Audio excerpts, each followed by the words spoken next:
Welcome to 4S Conversational Clarity, where our mission is to bring back great conversations. Have you ever listened to a presentation by a team member or colleague and thought, wait a minute, that's not what we discussed? Or handed in a report or project only to be told by your manager, that's not what I'm looking for? Most of us have, and it's frustrating for both sides. Today, we want to talk about alignment between managers and team members, and a process to help any team achieve it. Beyond the credibility and trust that's the foundation of any productive relationship, alignment is the driver of performance and growth. When I transitioned from being a manager to consultant, I would share a video in my classes of a sales rep who welcomed her manager on a 2-day field ride. I knew this video well because it was based on a team member who I had worked with. The video started with the manager reviewing an email that the team member had sent outlining the agenda for the 2 days. Then, while they had coffee on the first morning, she walked her manager through the agenda, who they're going to see, what was happening with each client or prospect, and the goal of the visit. When they got to the discussion of the dinner she had planned with a key opinion leader from a major hospital, she shared the objective, a plan, and a role she wanted the manager to play in that conversation. She then asked for feedback as the video faded out. At the end of the video, I would ask the group of managers watching, who would like their field rides to start like that? Every hand would go up. Does that look familiar? A lot fewer hands. After the sarcastic remarks about training videos and reality had passed, there was one last question. Tell me this. How many of you have coached your team members on what great looks like in terms of preparing for field rides? If I had asked your team member, would their description align with yours? Crickets. Almost universal silence. Despite the fact that this was the 2 most important days per month for the manager to impact their team members' performance and ultimately their own, a majority had never discussed it in detail. It seemed that most managers preferred to complain that the team member couldn't read their mind. Can you see how that simple issue would cascade into bigger challenges when a team member needed their manager's help?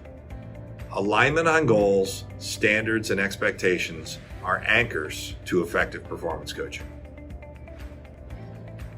A quick aside for those of you that are shocked to hear the words coaching and standards used in the same sentence. I'm not talking about personal coaching, life coaching, or even career coaching where individuals need to be authors and owners of their own goals.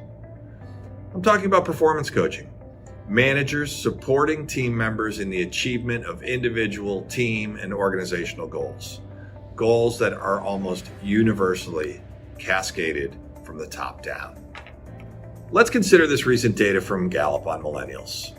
29% of millennials are engaged in their jobs. That means more than 70% are disengaged or actively disengaged. Well, this may not surprise you. The fact that role and goal alignment has a significant impact on that number may. 72% of millennials who strongly agree that their managers set clear performance goals and help them understand those goals are engaged or actively engaged. Let me repeat that. 29% engaged overall. Those aligned on goals, 72% engaged. Simply by having the conversation to get aligned, there's an opportunity to boost engagement by as much as 40%. Let's look at how 4S Conversational Clarity helps managers understand, create, and maintain alignment with their team members. First of all, look at your hand. This is a great job aid because you take it with you wherever you go. Your index finger. This represents the organization's goals. These goals point the direction for the organization. They are the strategic objectives, and everyone plays a role in making them happen. Now, your middle finger, first of all, I always say never show this one on its own. The middle finger represents the goals of divisions, departments, and teams that support the attainment of each of the corporate objectives. This will not be the last time I say this. Every department goal needs to be in support of an organization goal. They must be connected. Now let's move down to the ring finger. I emphasize the term ring finger because these are the goals that you're married to. your individual outcome goals. Outcome goals make up the majority of performance management measures, and each of these goals is in service of a department goal and ultimately an organization goal. Outcome goals are the results that we're held accountable for. The interesting fact about that, though, is that they're often not 100% in our control. A sales rep will almost always have a revenue target. A sales manager will have a team of reps, each with a target. While each individual is rewarded based on performance versus their target, neither the manager nor the team member have 100% control of whether or not those goals are achieved. This presents two challenges in conversations about performance.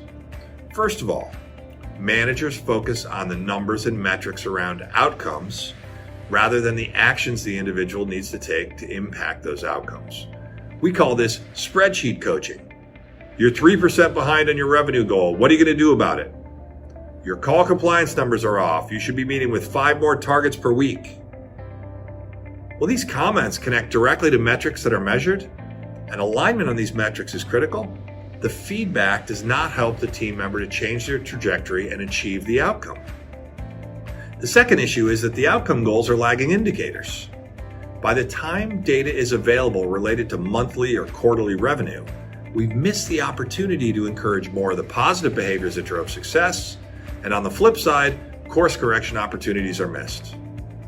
To make matters worse, consider this.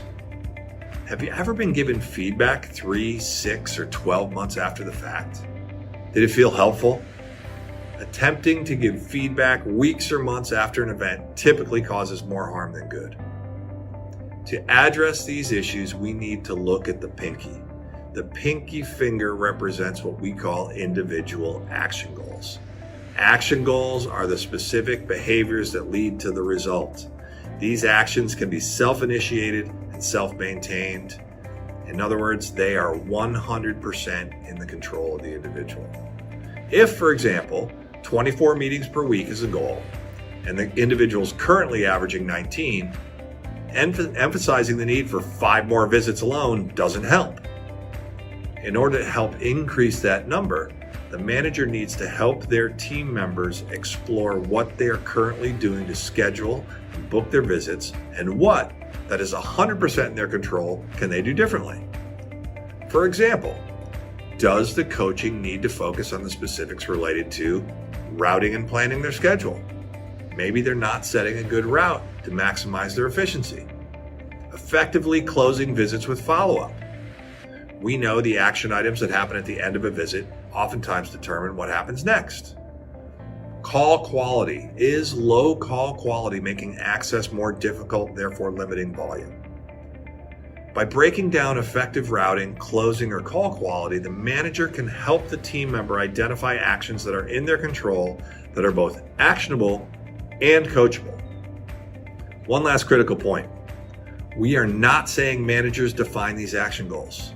To the contrary, team members need to own the actions that lead to their success. What we are saying is alignment on outcome goals will lead to focused conversations where managers can help their team members define and commit to the actions that will deliver better results faster.